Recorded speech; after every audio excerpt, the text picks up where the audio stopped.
I think I feel like I've kind of given my all to this sport, and done everything I can to be as good an athlete as I can. I am pretty proud with what I managed to accomplish in that time. But yeah, you have to at some point it comes to an end, and you have to kind of realize that you haven't got that fight in you that you used to. That's Will Clarke, and this is the Oxygen Addict Triathlon Podcast.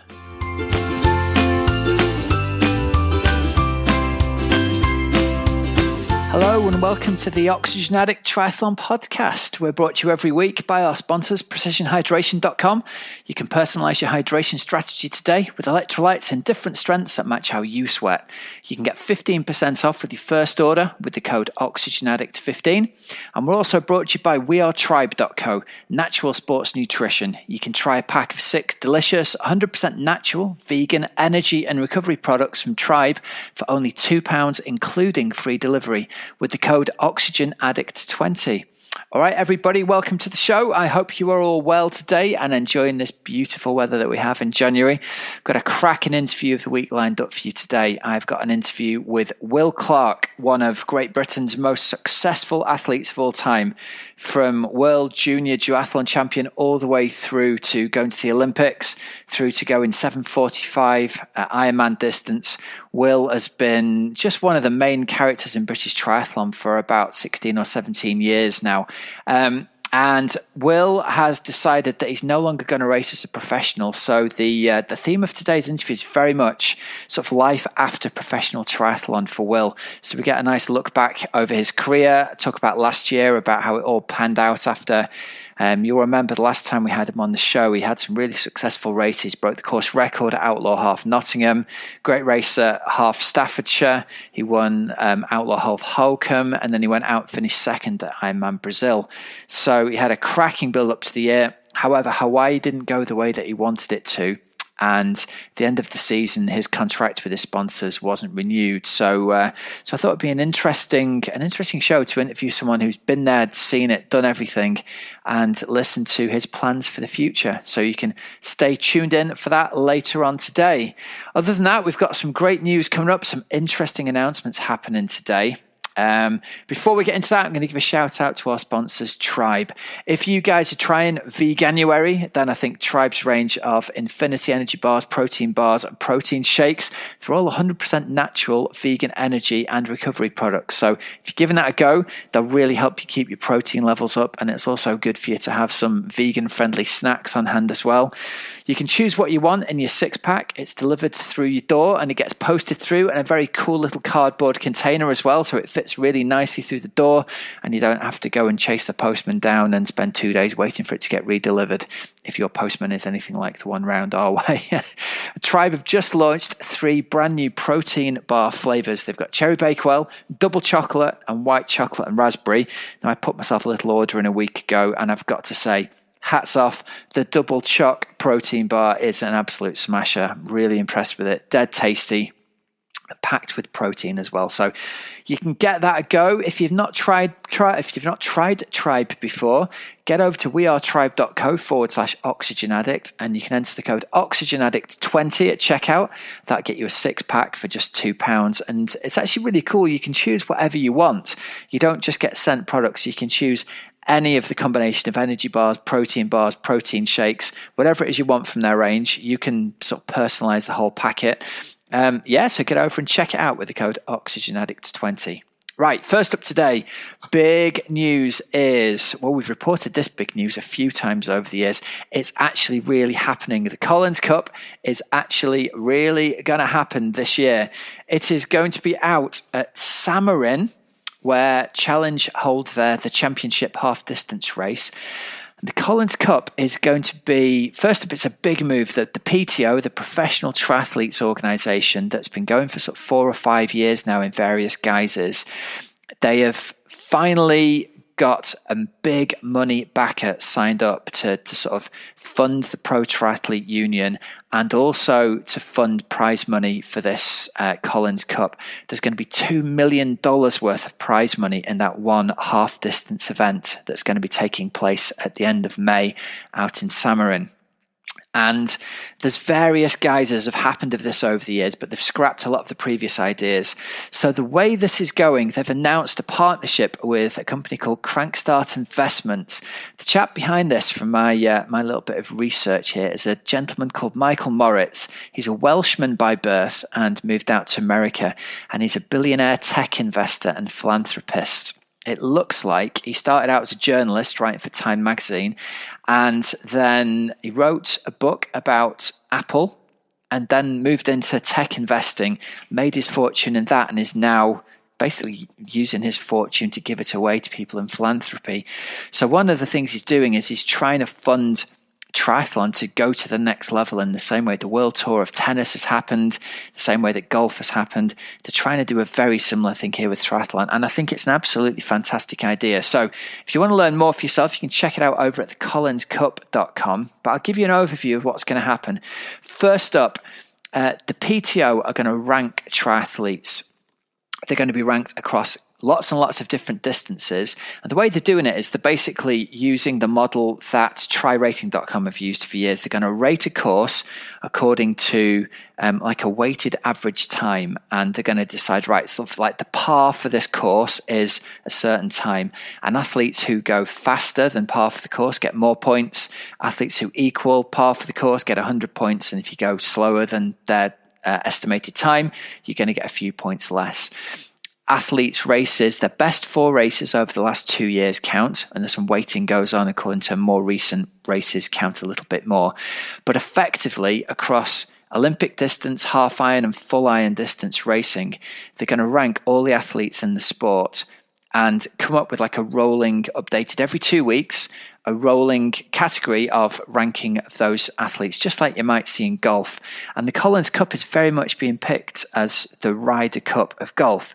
So when they actually go to have the Collins Cup race in Samarin, Slovakia on May the 29th and 30th of this year, what they're going to do is they're going to have head-to-head matches racing over the half distance format. So 1.9k swim, 90k bike ride, 21.1k run. And there's going to be one athlete from USA, one athlete from Europe, and one athlete from the rest of the world. There's going to be those 3 teams, and they're going to race each other in 3-person matches. There's going to be 6 male matches and 6 female matches. And points are going to be then awarded according to who wins. So 3 points for first, 2 points for second, 1 point for third. And there's also going to be extra points awarded as well, depending on how much time somebody beats somebody else by. So again, very similar to the Ryder Cup, but they're going to set these races off every 10 minutes. So first race off, say, is going to be, I think they're going to do the men's races first and then the women's races. So 6 men's races starting every 10 minutes. When that's done, they're going to do the 6 ladies races starting every 10 minutes. And interestingly, the thing that I've read here is that all of the athletes are going to have mics on as they're doing this, and their team captains are going to be able to give them instructions about who's behind them, what they're doing. All of it's supposed to be being tracked in real time in terms of power data, heart rate data, pace data. So athletes are going to be getting updates from their team captains as they're going along. And this is the other cool thing that they're doing as well. The team captains, the Team USA captains are going to be Karen Smyers and Mark Allen. The Team Europe captains are going to be Chrissy Wellington and Norman Stadler. And the Team International captains are going to be Erin Baker and Craig Alexander. And also, I read somewhere else, Simon Whitfield and Lisa Bentley are going to be involved in it as well. So the captains are going to be then involved in deciding which of their athletes race against which of the other athletes. So it's going to be a super exciting format. The way they're going to pick the athletes is the top 4 male and females from America, from Europe, and from the rest of the world are automatically going to be invited, and then the team captains are going to get 2 other wildcard picks as well. So we are, for example, going to get the very best athletes racing in the world, and invitation and selection is where the prize money is. So at the end of, in the run-up to the Collins Cup, they're going to publish the final PTO World Rankings, and that's how they're going to distribute the prize money. So this $2 million is basically anyone who's invited to race is going to get a minimum of 20 grand, all the way through to, I think it's $125,000 for the top ranked male and the top ranked female. So any of the top 3 it was over 100 grand they're going to be given to go and race. So really good money. That's, on a par with winning Kona. So it's serious prize money. You've got to think that every single athlete is going to go and want to race at this because it's season changing amounts of money for them. And it's going to be a whole new exciting way of racing. So super excited to see how this plays out. I had a chat with the CEO of the PTO last week, Sam Renouf. He's a lovely chap and he was telling me all about it. So we're going to have more information coming up about this on future shows. Now, we've had a couple of little teasers of this, haven't we, from Tim O'Donnell and from Lucy Charles Barkley. They've all kind of known this is going on in the background, but they didn't want to announce it until today. So today, as I'm publishing the show, this is going to be the very first day that the news is out there. I'm sure you'll have seen it by the time you've heard me talking about it because it's all over social media. They've got a very cleverly coordinated campaign with all the athletes posting about it. So massive news. It's going to be great racing. It's all going to be televised. You're going to be able to watch it live. It's going to move backwards and forwards between each of the individual events as they're going on. So we're going to get updated leaderboards, again, very similar to golf. And they're going to see if they can crack the world market and make triathlon, as interesting and as watched as golf is or tennis is across the world. So super excited to see how they get on with that. Great news there. All right, next bit of news for you. Hats off here. Melindy Elmore. Now, you might remember her. We had her on the show back on episode 102 back in 2017 or late 2016 even. She was originally a 1,500 meter runner from Canada. She moved to Ironman and immediately on debut, she finished third Arizona in 2016 and went sub 9. She's moved over to straight marathon racing. She's just broken the Canadian marathon record. She's 38 or 39 years old. She's run 2:24:50 at the Houston Marathon. And along the way, she set Canadian records for 25K, 30K, 35K, and 40K en route as well. So amazing background for her and amazing running. So just brilliant performance. Well done. Wonder whether she'll actually get to go out to the Olympics next year and race there. So fingers crossed. She's got to be a nailed on pick for the Canada Olympic team with that performance, hasn't she? Fingers crossed for you. Well done, Melindy. All right. So without further ado, let's go forwards over to this week's interview of the week with Will Clarke. Will Clarke, welcome back onto the Oxygen Addict Triathlon podcast. How are you doing today, sir? Thanks for having me, Rob. Yeah, I'm good, thanks. Yeah, everything's good. It's beautiful nearly spring day here in the UK. And I thought it'd be really interesting to get you back on, Will, and have a chat about the end of your last season and find out what's going on with you and your thoughts going forwards. Because I was having a look back in the archives. The last time we had you on was, I think it was back in June of last year. You just won Outlaw Half Nottingham. And then you zoomed straight out on the plane pretty much from the finish line of that and got second at Brazil and punched your ticket for Hawaii there. So I thought it'd be interesting to get you on and have a catch up and see how the rest of your year went after that. Yeah, that was the highlight of my year, really. That was a fun trip. You have these points in the season where you're fresh and fresh, in the head, fresh in the body, typically kind of early mid-season for me. Yeah. And that's when I kind of, I guess, at my best, really. But yeah, that was a period where I couldn't really put a foot wrong, really. I, did a good job at Outlaw and then 6 days later did it all right at Ironman Brazil and then came back and did it right again in Staffordshire 7.3. So that was the highlight of my season in the end. I think from there it was, once I qualified for Hawaii, it was all it was head down for Hawaii as the priority. I did Ironman Hamburg, which for some reason haven't quite figured that out yet. Didn't go very well. But yeah, it was I was quite happy to be finished. Had finished qualifying early, and have a nice clean build up to Hawaii. And the prep went really well for Hawaii. I kind of figured out what would be my best possible plan for getting to Hawaii in good shape. And to me, that looked like a 2.5 week block at altitude in Livigno, where I went with my family and took Dave Bishop along with me as well. Okay. We did a race on the way home, which is a really awesome race in the mountains. It's a bit of a classic. It's called Girardmer XL. Girardmer XL. Oh yeah. And so I really, I mean, it's everyone likes the challenge races and the Ironman races, but there's all sorts of little races out there that are absolutely fantastic, and that's like that I have to say was one of my highlights of the year. It was, it was fantastically organised. It was different. It was super challenging course with great, great, with a lot of spectators on course as well. Tour de France line tunnels on some of the hills, and if you're paying for your entry, then it's a lot cheaper to get into. They gave you a puffer jacket and a hat, which is pretty cool. So everyone's walking around in the same jacket. Is it a full distance race, or is it a half distance race, or is it a whole festival type thing going on? Because I've heard of it, but never been out there for it. Yeah, it's a festival type race. So they have the main one is Girardmer XL, which is a middle distance race. It's a half, and but they have an Olympic distance the following day as well. Ah, right. Okay. And I think they have some kids races in the morning as well. But that's an absolutely fantastic race. That's one. It's one I wish I'd done earlier, actually. Okay, and it's bonkers, kind of 3 mountain passes in France, isn't it? Kind of thing. It really is like the Tour de France.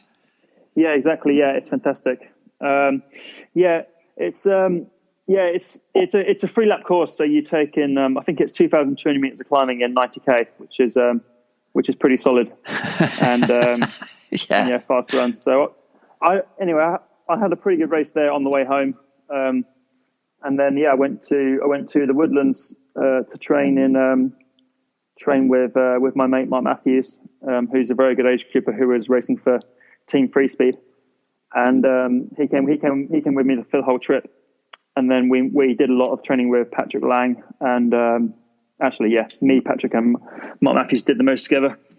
Really good trip. It all went really, really well, and went to Hawaii and couldn't really have done much better really. So I was pretty confident in my shape for the race, but unfortunately in that race you just never know if you can get it right or not, or what's going to happen. It's just a different beast to any other Ironman really. It really does seem like it's a real lottery, isn't it? That you can turn up to Ironman Hawaii, almost everyone on the start line is in the most amazing shape, and there's a lot of luck comes down to how your race goes down on the day, and there's a lot of just unknowns as to how things go down. How was your confidence going into that race, having spent so much time training with Patrick Langer? Because obviously was he still defending champion at this point? He would have been, right? Yeah, he was. Yeah, so he won. I think he won the past 2 years. He won the past 2 years, didn't he? So that's he was right. His third year. That's right. Yeah, and I saw some photos of you guys on, I don't know, Instagram or whatever, both running in Woodlands, looking absolutely ripped and in such amazing shape.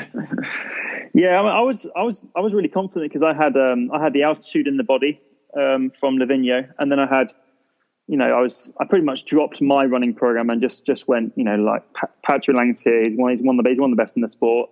I'm a guy who likes company on my training anyway, so I just jumped in with Patrick the whole time actually. Okay. And we ended up doing, we run about 70 or 80k a week, but the main difference was he runs fast, pretty fast, all the time. So your endurance runs, pretty much every single run was well sub 4 minute K pace in the heat, with obviously fatigue bodies from a lot of swimming and cycling as well. So it's so I just kind of rolled with it really. We did a lot of long runs at at kind of Ironman pace. A lot of runs off the bike at Ironman pace. So we got some really good stuff done. And when you're training in that sort of heat and that sort of humidity, it's that much harder as well. So so we got nice and shredded for the Instagram photos, which is always a bonus. Lots of likes coming in. And so you were doing a lot of runs off the bike at 4 minute K pace, were you? Which is, let's get the maths right. Is that about, must be sort of low 240s marathon pace, wouldn't it? Something like that. Doing the maths in my head really quickly. Yeah, 350 pace is 240. 350 pace is 240. Is a 240 marathon, which is kind of that's my goal number really. Yeah. Okay. So we did a lot of running at that sort of pace, and it was yeah, he's a good friend, but he's a good guy to train with as well. So we had a really good block out there. We had spent a lot of time in Whole Foods, drinking coffee, kind of delaying the start all the time, which is my sort of training partner, really. Have you known him for a while? Yeah, I've known him for. I've actually known Patrick for about 10 years now. Okay. I think I knew his talent before anyone else did, actually, because his breakthrough race, his race where he first showed potential was a race in Germany called Schleswig Alpine Triathlon. Okay. And it's just a classic Olympic German race, and we were racing for the same Bundesliga team. And the bike finishes off with a 7K climb at about 5 or 6%. And I think back in my day, I was quite a good climber. That was kind of my strength. So I would never expect to get dropped on a climb. But this unknown guy just attacked us on the final climb, and I think he got about 50-second gap on us. That's when I kind of thought, this guy's got gears. Funny enough, we caught him on the run and ended up beating him. But yeah, that was the first time that I knew of Patrick Lang, and obviously he proved that day that he's got a very good engine. So it wasn't a massive surprise to see him progress in his Ironman career. But yeah, I've spent a fair bit of time with him since on training camps, racing. So yeah, he's a good buddy of mine. Did you guys do all your training together? Did you swim and bike together as well?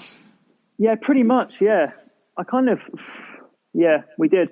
I don't really like it when kind of pros go always insist on going in their separate direction and doing different stuff, because at the end of the day, 6 times 10 minutes at sweet spot is the same as 3 times 20 minute sweet spot in my head. And you'd rather do it with someone else who's going to push you than stick to your own plan and have to go through all this on your own. So I'm pretty good at chopping and changing and kind of trying to fit in with others as long as they also show a bit of compromise as well. We managed to come to an agreement where we pretty much train together the whole time. So we both got pretty fit and helped each other out, helped each other get in shape for Kona. And so how did you guys go about working out your training plans then? Were you following a plan that you'd both kind of come up with together? I know Patrick's coached by my mind's gone blank now. Farah. He was coached by Faris. That's right, yeah, he was coached by Faris at the time. Yeah. So did you guys sort of sit down and look at your plan for the weekend and come to a decision what you were going to do on a day by day or week by week basis? Yeah, pretty much. I think we did about 80% of our training together. But yeah, he pretty much screenshotted his Training Peaks account and sent it to me, and then I just worked out what I could and couldn't do. It's probably not my place to bully Patrick into changing his plan. It was more my place to fit in with him, because he's 2-time Hawaii champ. Yeah, I can't really argue with him, to be honest. So it's I just kind of he just screenshotted them. We just kind of cracked on together. And have to mention Mark Matthews again, because he was an awesome training buddy out there. He's adds a lot of banter, and he's a great guy and a good athlete as well. So it was, he kind of made the trip, really, if you like. Nice. And how long were you out in Texas for then before Hawaii? That was like 2.5 weeks, I think it was. Okay. Yeah, about maybe pushing 3 weeks. So it was enough to get a nice little heat adaptation for Hawaii. The street, funnily enough, the street that we're on, it's probably the most successful street in triathlon. We had there was one year where we had 4 of the top 10 men in Hawaii training on that street. That was 2 years ago, because you had Patrick Nielsen, Patrick Lang, Boris Stein, and someone else. I've forgotten. Sorry, my mind's gone blank. But yeah, it's a very successful street, and they're super hospitable in the woodlands. So they'll do anything for you and open their houses for you to stay and host you. Nice. That sounds amazing. Yeah, that's great. So you must have been brimming over with confidence then. You had a great series of early season races in the UK with those ones you've mentioned already that you've won. You've had a great race out in Girard Mer, and then you've had a really good block of training with the 2-time defending champion. So talk us through where your head was at then as you headed out to Hawaii. Yeah, it was okay. Yeah, I mean, I think, to be honest, as soon as I landed in Hawaii, it kind of brought back some hard memories from before. You know, driving from the airport, I was thinking, it just kind of instantly brought back the suffering that's associated with this race. So, you know, even though my training went well, I have to say there's still a certain amount of doubt in my abilities to race there, because I've just struggled so much there in the past. But yeah, so I had to battle in the first few days to really turn that around and keep positive and you know, keep everything, keep my chin up. But it was I never really land there and feel confident for that race. I just know you can't really ever count on having a really good race there, because so much can happen. The conditions are so hard, and you're just never quite sure if you got your training right and you're going to perform there, especially for myself. But I think by race day I managed to turn myself around, and I was on the start line, you know, in a good place in the head, and ready to do something there. The swim, if we talk about the race itself, the swim went okay. I wasn't swimming particularly well in training, to be honest, but I managed to come out in a place to still be competitive. So I felt okay in the water, and managed to come out managed to come out with the key players, I guess, or the guys that were going to ride up. But yeah, the bike was super hard. It just amazes me these days how strong these guys are on the bike. I was just, you know, riding well, looking at my numbers, and I was happy with where I was at and the speed. I just look up the road, and there's 30 guys all riding super strong, all big names who have done a lot in the sport. And it was sure enough, coming back from Harvey with the descent and once the wind started to hit you in all different directions, it started to get really, really hard again. And I managed to get dispatched with 3 other guys, and then we kind of trundled in together, really. I think at that point I was getting really sore, actually, in the saddle, but also I think all of my contact points were hurting. My elbows were hurting, my butt was hurting, my neck was hurting. So I actually, the last 40k I probably spent 30k of it out of aero, kind of just kind of grunting it out. Yeah, because I just couldn't ride aero anymore. So that was kind of a bad kind of, that was my bad spell of the race, and I was definitely looking forward to getting on the run and changing positions for once. What do you think the cause of so many people's difficulties coming back from Harvey is? You mentioned there the wind's swirling from different directions, and I'm thinking back to, you know, you ride at the Outlaw where you basically equaled Botti's race split there. You looked so sleek and powerful and aerodynamic in that position, and then is it all down to being able to hold that position on race day, or is it about being able to hold the position when you're getting blown all over the road? What do you think the difference is in a place like Hawaii? It's more, I think the first thing to say is these guys are incredibly strong now. Like all of the guys on that start list can now ride a bike really, really well. I mean, I've been training with Botti now for a few years, and you know, I can put out some really, really good sessions and some really, really big numbers, but it's just, I get into that race and I'm just kind of average, unfortunately. And they just really are incredible. And then it's everyone's riding a fast position these days, so everyone's moving fast on the road. And I think one of the things I really struggled with, kind of my whole time trial career, and I never quite figured out, was just being able to ride a time trial bike and feel really, really comfortable and at one with the bike. I just never really got to that point where I could sit on that thing and just stay in aero the whole ride and just kind of cruise along. So typically in that race, after 120k, you know, riding in the aero bars and battling the winds and trying to keep up with the others, typically you kind of get past Harvey and you start to crack, and you start shifting around in the saddle, and then you start to get sore, and then you're in and out of the saddle as well. and that's when you really start to lose time. So key in that race is to be able to ride an error and stay there for a long period of time and be comfortable and just be in the mix with the other guys. But obviously, as soon as you come out of error, things start to get a lot harder and you start to lose a lot of time. So that's always been the biggest struggle with me. Is that part of it? I mean, it's now I'm not racing for BMC BFit. Part of it is equipment. Obviously, we're racing for a team, and we have fixed sponsors. So you have to use their equipment, and just sometimes you just can't get along with the brands that you're using. And for me, the saddle was always a massive issue. So yeah, and that was probably one of the key things to blame in Hawaii. Now that's interesting, actually. So you get to the point where basically you get told exactly what saddle you have to ride.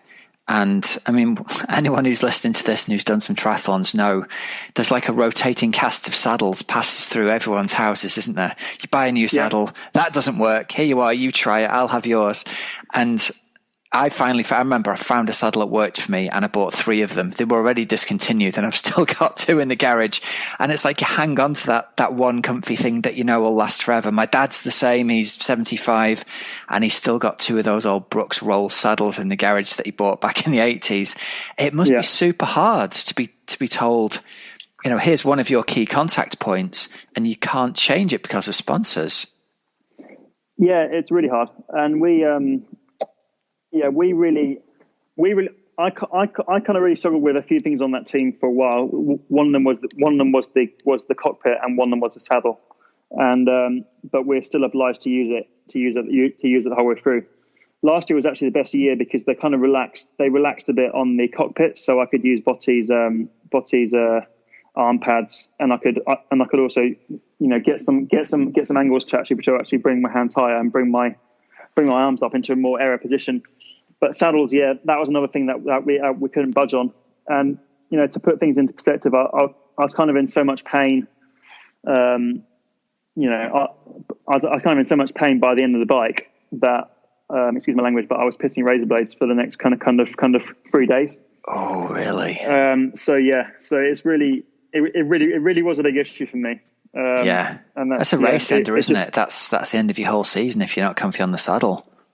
Yeah, exactly. No, yeah. I mean, it gets to the point where you just can't sit on the saddle. Like my legs were fine, but I just couldn't sit on the saddle. So it's so then you're always going to be missing something. But I mean, in the end, like I got on the run and I felt half decent. I ran out in the first 5K at a reasonable pace, but I just got really hot again. And I actually ran reasonably well, but I walked every single aid station. I didn't walk it for like 5 seconds. I walked it for maybe 10, 15, 20 seconds, sometimes more towards the back end. So I basically did, I think, 42 1Ks reps with short rest. And it actually got me through fine. Like my energy was good. My hydration was good the whole way through. But I did spend a lot of time in the aid stations to manage that. I think I ran 3 hours in the end, which actually looking back I was quite happy with, considering I spent so much time in the aid stations. Yeah, that just goes to show, doesn't it, that those little walk breaks that allow you to take the aid on, they kind of, yes, you lose a little bit of time, but it kind of pays you back in the sense that if you walk for the last 8 miles, it adds an hour on your time rather than adding 5 seconds or 10 seconds a mile onto your time by those little walk breaks. Yeah. That's interesting. Were you surprised, firstly, by how well Patrick swam on race day, and then secondly, that he didn't continue on the bike? I was really surprised, especially with his swim. I thought his swim was incredible. He was actually swimming pretty well in Texas, to be honest, but I still don't think he was capable of that. He was out in the kind of Uber swimmers kind of pack. So yeah, he swam incredibly well, and that bodes really well for the following years. But yeah, I think he apparently he was sick. He was sick during the race, sick before the race. and we went. I tried to encourage him out. I tried to encourage him out for some beers the next day, and he wasn't having any of it. He was mostly pretty depressed about the race, but he was also coughing up half a lung. So to be fair, he was pretty man down post race. Okay. Yeah. Do you think that swimming with you in training helped him? Think it gave him some confidence, like running with him gave you confidence? So swimming with... It's funny, you always laugh, right? You always laugh when I say that you're a good swimmer, and you go, I'm a rubbish swimmer, Rob. And I go, you've been to the Olympics, Will. I'm going to say it again, Rob. I contributed absolutely nothing to him in the pool. I was so modest. I was in the pool at the same time with him, but Mark Matthews contributed more than I did to his swimming. I think the only thing I contributed was a bit of banter and yeah. So no, I contributed nothing. He was So that's all I say about that. I think you might find that his confidence was raised a little bit by swimming by you, even if you might not believe it. Will confidence maybe, but yeah, for sure. He actually told me off. He actually told me off in a few sessions. We kind of met with an awkward silence afterwards. He was in that kind of heated moment during a main set, and I think I skipped out on 100 to catch my breath, and he told me off. Quite funny. He gave you both barrels, did he? That's good, man. You need a training partner to keep you honest, don't you? Yeah, definitely, yeah. And if there's anyone who's going to give it to you, it's the 2-time defending champion. That's fantastic, man. For sure, yeah. So, I mean, Hawaii is always special. You got yourself to the finish line 25th place, which, I mean, we were saying before we recorded on air, it's not long ago that would have been, the best performance by a British athlete at Hawaii that year. And, although it's not what you hope for, let's keep things in perspective. You've still gone 8:29 overall. That's a time that would have won the race in many years if we only go back a decade. And the standard seems to have jumped so high that all of a sudden, you've ridden 4:30, which is 40 k's an hour. You've run 3 hours flat on a day when you didn't feel great, and you've still gone 8:29 in Hawaii, and you end up in 25th place. And do you feel as though it's like that the race has moved on massively in the past couple of years? Yeah, I mean, finishing 25th, and it's far from where I wanted to be. Actually, it's completely I was not happy with the position at all. It's like nothing. It was nothing for me to celebrate personally. But I think one thing that struck me about this race is, I did race all right. I got on the run and around 3 hours. And in past years, I would have caught a lot of people. Whereas honestly, this year, the only people that I caught were people that were completely down and out, like people that were struggling with stomach problems, who were kind of walking home, and people who were completely exploded and were kind of just about managing to trot it in.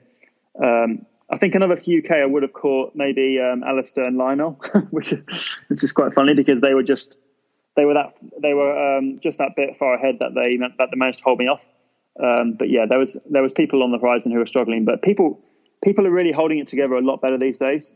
And the levels are really, really high. I mean, I couldn't believe how far Frodo was ahead. I think he finished about 35 minutes ahead of me, which is just just phenomenal, really, considering I wasn't particularly bad myself. He's kind of made me think that like that level of performance is it takes a special type of talent to you can work as hard as you want, but you'll never get to that level if you haven't got the natural ability. So when you sit down and you look at the raw numbers, and you went, let me get this right, you went 7:45 somewhere, didn't you? Remind me where that was. Was that Denmark? It was Texas. Texas 2 years ago. Yeah. Now that's 6 minutes faster than Frodo went in Hawaii. Now, all right, we're not comparing apples with apples there, and Frodo's been sort of, what's he been like, low 7:30s out in Roth. Yeah. It's not a massive jump.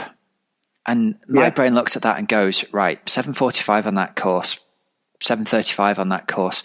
If they're there side by side on the right day and both of them are on fire, does it just come down to a bit of good luck and a bit of mental confidence? Yeah, I mean... Where does that stack up in your head? I mean, firstly, I'll be honest with myself, and I'll say that Texas was 3K short on the bike. I think it was. Okay.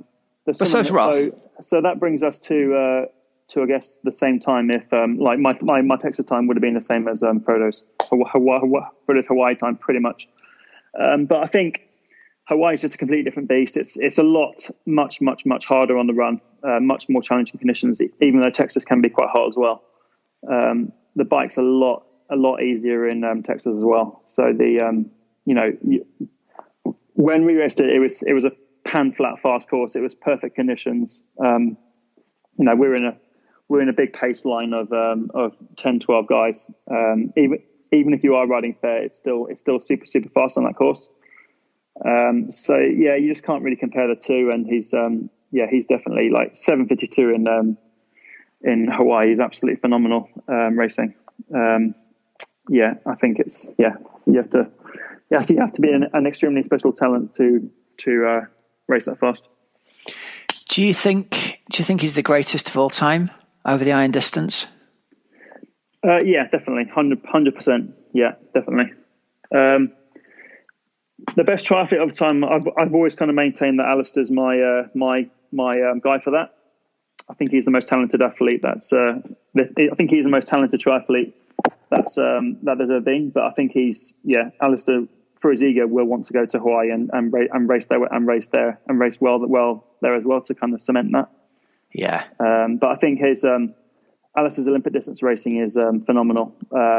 I think he ran 29:05 in the Olympics and celebrated and spent 10-15 seconds celebrating down the finish line with a flag. So I think for me, he's still the most talented triathlete and probably the most successful triathlete that there's ever been.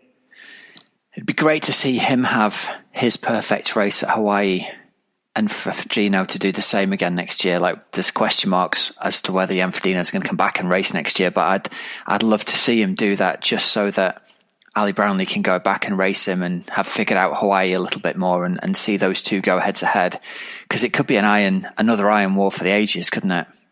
Yeah, it'd be fantastic. Yeah, it would. I'm not sure. I'm not sure what Frodo's thinking this year, but I think I'm not sure if he's going to carry on or not. I think there's not much left for him to prove now, really. And he's got a young family, and he's got a lot going on. So I kind of think it wouldn't be a surprise if he retired this year, but who knows? Yeah, I think actually he's already racing. I think he's down to race St. George Ironman, which is the North American champs this year. So yeah, I think that's what someone told me. So I think that's what someone told me the other day. So wait and see, huh? Yeah. Wait and see what the man's up to. Well, listen, talking about retirement then, this isn't retirement for you as such, but your reflections on your race post Hawaii. Obviously there was an announcement that you're not with BMC anymore and that your contract had been ended there. What are your thoughts for yourself going forwards and into 2020? Yeah, well, it's a funny one. I mean, I haven't picked up my bike I haven't picked up my bike since Hawaii. Actually, I started building it the other day, and I leant down on my aerobike and it snapped because the salt corrosion from Hawaii had got in there somehow. But yeah, I haven't really swum and I haven't really biked since Hawaii. But I've been picking up quite a lot of running. I ran 130k last week, for example, and I'm aiming to do a few things differently this year. But yeah, I was kind of waiting after Hawaii with the announcement. I was waiting to hear from my team what they wanted to do. But I kind of took a step back and thought, if the team don't re-sign you, did you want to continue, or did you want to do something different? And in the end, I kind of figured that I'd given my all to my season, and I'd given everything to Hawaii, and I'm kind of not, as I said earlier, I'm not really backing myself in that race. I don't think I've got much of a future there. So yeah, I kind of thought, I felt like I think the best way to describe it is I felt like I'm not a killer anymore. I was a killer in my 20s, and I kind of as soon as I hit my 30s, I'm just not really that guy anymore. And I think that guy's needed now to be successful in Hawaii. He's needed to pushing and training all the time and making all the sacrifices, and that's just not. It's not really me anymore. And I raced Hawaii this year, and I was disappointed at the end, but I got a massive, my buzz of the week came from when Ruth won the age group overall, and that was kind of my buzz. That was kind of the buzz that I wanted from the race. I got that from my coaching instead, and I wanted, with all these things happening with the team not re-signing me, and I always knew it'd be really, really hard to get to build back up the sponsor portfolio. So I wanted to. I just thought I'm not going to officially retire, but I still love the sport, and I still want to race a little bit. But I'm definitely going to take a step back from gallivanting around the world, racing races like Hawaii and in America. And I'm just going to focus on my coaching, and I'm starting a team which I can talk about later. And coaching, and I would like to keep fit and do some marathon running. So I've entered London Marathon this year. And I've also got a good relationship with the Outlaw guys, so I want to keep doing these fun races that give me my kind of appetite for racing and that competitiveness, but don't cost me an absolute fortune, and don't put too much stress on me. So that's pretty much where I'm at, and so far I'm really happy, and I'm really confident that it's the right decision. But I have been racing for most of my life. So it's been quite a strange thing and a strange idea to get used to, really. Yeah, I was wondering how much of your identity as a person is wrapped up in being a pro athlete, because essentially I don't want to say it's all you've ever done, but as a professional identity, that's been you since sort of the age of 17, 18, hasn't it?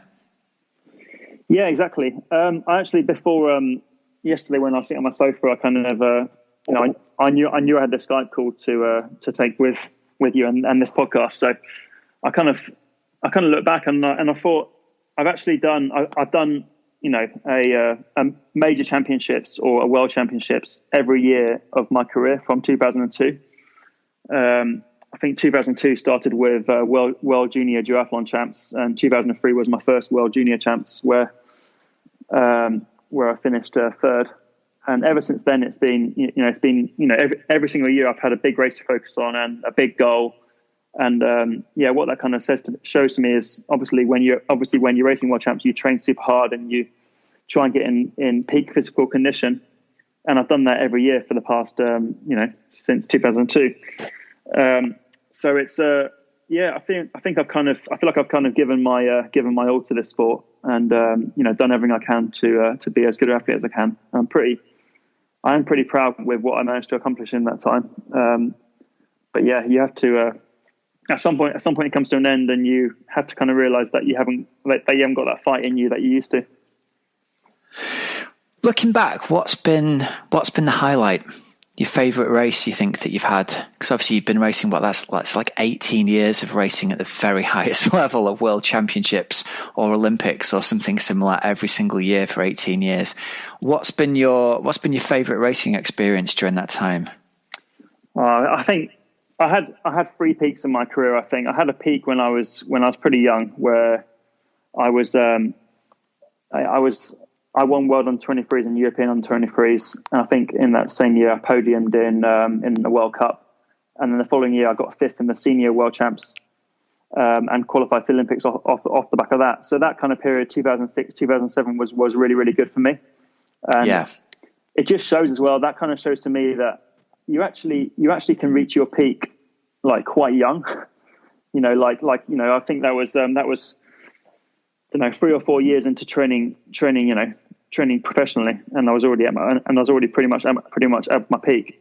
I guess then I had a bit of a lull, maybe a little bit, but then I trained with Michelle Dillon and Stu Hayes and got very, very, very fit again for aiming for 2012 Olympics, and I got a second in a World Series there, which is my best ever triathlon performance. It was a sprint finish in Hamburg in an ITU World Series.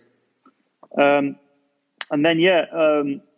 then I started my long course career, and I think my best performance in that was when I went 7 hours 45 in Texas around that time. But yeah, kind of every year in my long course career, I had a half decent Ironman race or a 70.3 race. So it's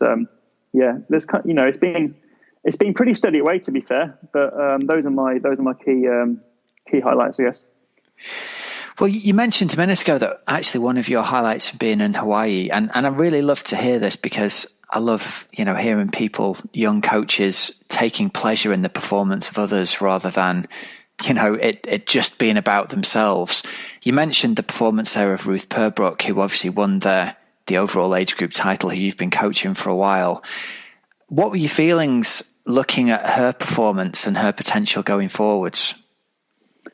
Yeah, it's just been an amazing journey with Ruth. She's such a great athlete to coach. I picked her up, I think it's 5 years ago, and she was aiming for ITU World Age Group Champs, and it was a bit of a flop that year. She was kind of training seriously, but not that seriously, not 100% all in with it. And I think from then we tried to make some changes and say, look, if you want to be successful in the sport, then you've got to make a lot of sacrifices and to reach your goals. And kind of from then, really, she really stepped it up. And she was always super committed and super, made all the sacrifices, trained really hard. She was up early in the morning and before work, putting in some big sessions. But yeah, obviously. She went to Hawaii a couple of years ago and I think the first year she went, she got 10th age group overall. Then she got 3rd age group overall last year, and then this year she wanted to to fight for the overall win. And obviously, if you can do that, then you're pretty solid, locked into the pro ranks after that. That's the only place for you to go. But I think, she's taken a sabbatical from work and she's training full time. She's in Spain at the moment as we speak. Probably having done a morning session with her feet up, and I think she's got it'll be really interesting. It'll be really interesting to see how far we can get her in the pro ranks. But yeah, in terms, she's come a long way since 5 years ago. And as a coach, what do you think her ultimate potential is from what you've seen and of her? I think she's an incredibly talented cyclist. Like the things that. All the things that I struggle with in Hawaii that I mentioned, she doesn't really have. She's one of those people that jumps on the time trial bike and she just gets it. She gets the position. She gets, she's powerful. And that's her biggest talent. And she's already, if you look at her split in Kona, she's already able to compete with a lot of the pro women. But yeah, I think she's never really had an opportunity to really show her full potential because she's never trained full time and she's always been so busy with work. So I think the main thing that she's noticing now is that she can recover a lot better between sessions and she sleeps a lot better instead of getting 4 or 5 hours sleep a night. She's getting 8 hours sleep a night, and I think it's making all the difference. So I'm not that good at predicting where she's going to end up, but I kind of focus more on doing the best that we can now and doing everything right, and then the results will and then we'll see in the results. But I think she's got every chance to qualify as a pro in Kona this year, which would be a fantastic achievement for the first year of racing. It's amazing what she's achieved living on so little sleep, isn't it? And doing 60, 70 hours of work a week alongside the kind of training that she needs to do to be that fit and that competitive. I'm really excited to see how she does when she's getting, it's going to be more the rest and recovery that she can now get rather than the extra training, I'd imagine, isn't it? Yeah, exactly. Yeah. I mean, that's one thing I'm trying not to change. Just because she's racing full time, I don't want to kind of get lost with our training philosophy. I still want to keep a lot of good quality training in and not just kind of flood her with more miles. Now she's got more time on her hands. So I'm trying to hold her back in that respect. But yeah, it's just recovery in between training and the stress and, managing a bit more of an easier lifestyle. And I think that's going to make a massive difference to her. Awesome stuff. And listen, tell us about your race team coming forward. Because obviously now that you're sort of traveling the world, pro triathlon careers coming to a close, and obviously you're still going to be doing some racing in the UK, but it sounds like you're much more focused on your coaching and your team. So tell us a little bit about that, Will. Yeah, so since to be honest, since Ruth won Hawaii, I had a nice influx on keen age groupers to come and have me as their coach. And I just wanted to. I was kind of always keen to start up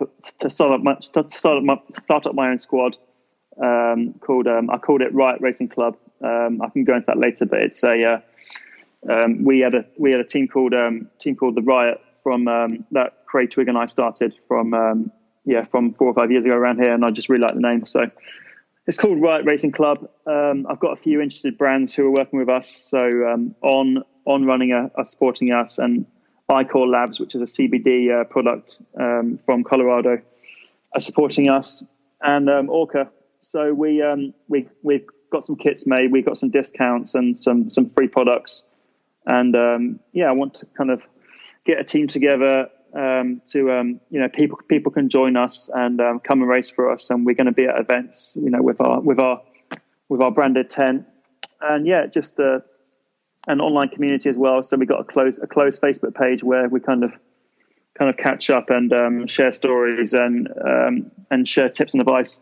So it's really a community that I'm trying to bring together.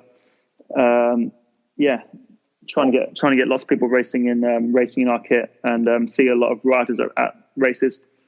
My wife is managing it. She's managing that side of the business now, and she's really doing a great job. So even though it was a slow start, I was keen to kind of get it launched in December. It's going to be launching soon. We're just finishing up our website, and but you can follow us on social media on all the socials. My wife has that up and running now, and it's called Riot Racing Club, if you're interested in checking it out.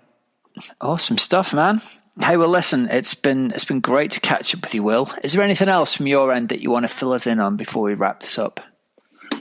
No, I think I've covered it all, but hopefully see people at races and see people around. I might be done with gallivanting around the world, like I said, racing all these crazy races, but I'll still be around the sport, still love the sport, and hope to see people out there. Good stuff, man. Well, listen, you've been one of the country's most successful ever triathletes, with the number of titles that you've won and all the way through the pro ranks. It's been great following your journey along the years, and I'm sure we're going to catch up at events over the coming year. We'll see what some of the outlaw events. Hey, we'll have to have Riot Racing race off against Team Oxygen Addict, mate. We'll have to have a little gentleman's wager for a coffee on the side. How about that? that sounds perfect. We're also just registered for the Ironman clubs as well. So if you're part of that, then we can race for that title as well. Yeah, good, man. That should be fun. That'll be a good laugh. Perfect. All right, well, listen, Thank you very much for your time, mate. We wish you all the best going forwards into the future. Where can people follow you on social media and all of that? We're if you want to follow Riot Racing Club, I think we're Riot Racing Club across all social medias, and I think I'm Will Clarke Try on Instagram and @the_Clarke on Twitter. But I think if you just search for it, you'll find it. Great stuff. All right, well, listen, man, thank you very much for your time, and all the best for the coming year. Thanks a lot, Rob. Cheers for the chat. Cracking interview with Will there. Really great to hear that he's leaving professional racing with no regrets and is excited about his move forward into coaching.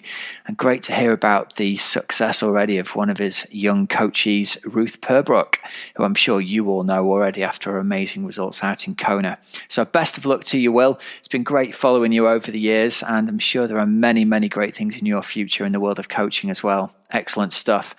All right, shout out to sponsors precisionhydration.com. Remember, if you've not tried them yet, you can use the code OxygenAddict15 for 15% off. They've got a fantastic blog over on the moment on how to measure your sweat rate. So I thought it'd be worth talking you through this.